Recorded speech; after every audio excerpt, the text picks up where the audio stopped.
ಈ ಕಡೆ ಇರೋದ್ರಿ ಕುಶಿಬಿ ಹೊಲ ರೀ. ಹಂಗ್ಲಾಗ್ಬಿಟ್ಟೈತ್ರಿ ಅದು, ಏನು ಮಾಡಕ್ಕೆ ಬರೋಲ್ರಿ ಅದನ್ನು. ಹಂಗ್ಲಾಗ್ಬಿಟ್ಟೈತಿ. ನಮ್ಮ ಕಾಳ ಮಳೆ ಒಂದು ಭಾಳ ಆತಲ್ರಿ. ಕಸನ ಘನ ಇವು ಕಸದ ಹೊಲನೇ ರೀ ಇವು. ಈ ಕಡೆ ಕಾತ್ರಾಳ ನಿಟ್ಟೆ ನೋಡ್ರಿ, ಅದು ಎಡೆ ಹೊಡ್ಸೈತಿ. ಎಡೆ ಹೊಡ್ಸಿದ್ರು ಈ ಪರಿ ಇದು ಜೋಳದ ಹೊಲ ರೀ. ತಗದಲ್ದ ಇದು ಒಂದು ಕಾಲ ಅಂಗಳನ ಐತ್ರಿ. ಇದು ಇತ್ತಾಗೆಲ್ಲ ಅರ್ಧ ಹೊಲ ನೋಡ್ರಿ ಜೋಳ ಕಡಿಮೆ ಐತಿ. ಈ ಕಡೆ ಎರೆ ಅತ್ತ ಮುಂದೆ ಒಟ್ಟು ಬೇಯ್ಸೈತೆ ರೀ. ಆಚೆ ಕಡೆ ಬೇಯ್ಸೈತೆ ನೋಡ್ರಿ. ಇದು ಇತ್ತಾಗ ಈ ಕಾತ್ರಾಳ ಭೂಮಿನ ಸ್ವಲ್ಪ ಕಸ ಜಾಸ್ತಿ ಹಾಕವ್ರಿ ಇವು. ಹಿಂಗಾಗಿ ಇವನು ಅವಾಗ ಸ್ವಲ್ಪ ಜಾಸ್ತಿ ಹರಗೋದು, ಉಳುಮೆ ಮಾಡೋದು, ನೆಗಲ ಹೊಡೆಯೋದು ಮಾಡ್ಕೊತಿದ್ರೆ ಕಸ ಕಂಟ್ರೋಲ್ ಇರ್ತಾವ್ರಿ.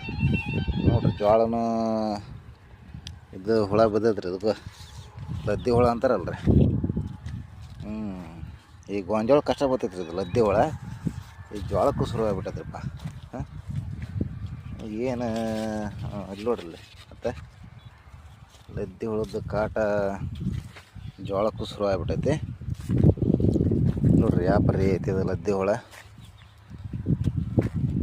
ಭಾಳ ಐತ್ರಪ್ಪ ಲದ್ದಿ ಹುಳ. ನೋಡ್ರಿ ಇದಕ್ಕೂ ಐತಿ ಲದ್ದಿ ಹುಳ. ಇಲ್ಲೇ ಇಲ್ಲೇ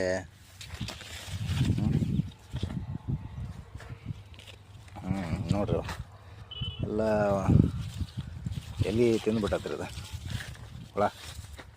ನೋಡ್ರಿ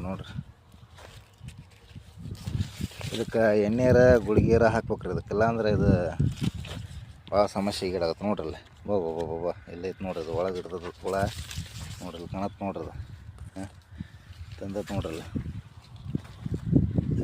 ಸಿಕ್ಕಾಪಟ್ಟೆ ಐತ್ರಿ ಇದಪ್ಪ. ಹಿಂಗತ್ತೆ ಇದಕ್ಕೆ ಗುಳಿಗೆರ ಹಾಕ್ಬೇಕು ಒಂದು, ಇಲ್ಲ ಅಂತಂದ್ರೆ ಎಣ್ಣೆರ ಹೊಡಿಬೇಕ್ರಿ ಇದಕ್ಕೆ. ನೋಡ್ರಿ ಲದ್ದಿ ಹುಳದ ಪ್ರಮಾಣ ಜಾಸ್ತಿ ಐತಿ. ನೋಡಿಲ್ಲ ಬಾಬು. ಲದ್ದಿ ಹುಳದ ಕಾಟ ಭಾಳ ಆಗೈತ್ರಿ ಇದಕ್ಕೆ. ಇದಕ್ಕೇನಿಲ್ಲ, ಸ್ವಲ್ಪ ಎಣ್ಣೆ ಹೊಡಿಸ್ಬೇಕು. ಇಲ್ಲ ಅಂತಂದ್ರೆ ಗುಳಿಗೆ ಹಾಕಿದ್ವು ಅಂದ್ರೆ ಕಂಟ್ರೋಲಿಗೆ ಬರ್ತಾರೆ ಅದು. ಇಲ್ಲ ಅಂತಂದ್ರೆ ಅವನವನ ರೈತನ ಭಾಳ ಹೆಂಗೆ ಕೇಳ್ತಾರೆ ತೋರಿ. ಇದು ಭಾಳ ಹೊಲಸೈತಿ ಕೆಲಸ ನೋಡ್ರಿ. ಈ ಪರಿ ಲದ್ದಿ ಹುಳ ಬಿದ್ದರೆ ಏನು ಮಾಡಿದ್ರಿ ಅದು ಪರಿಸ್ಥಿತಿ. ಇದು ಜೋಳದ ಹಣೆ ಬರ್ರಿ ಅದು. ನೋಡ್ರಿ ಬಂಧುಗಳೇ, ಇದಕ್ಕೇನು ಪರಿಹಾರ ನಿಮ್ಮ ಕಡೆಯಿಂದ ಏನಾದರೂ ಸಜೆಷನ್ ಇದ್ದರೆ ಕಮೆಂಟ್ಸ್ ಮಾಡಿರಿ. ನಮ್ಮ ಚಾನಲ್ನ ಸಬ್ಸ್ಕ್ರೈಬ್ ಮಾಡಿರಿ, ಶೇರ್ ಮಾಡಿರಿ, ಲೈಕ್ ಮಾಡಿರಿ. ಸುಡಿ ಸಂಸ್ಕೃತಿ.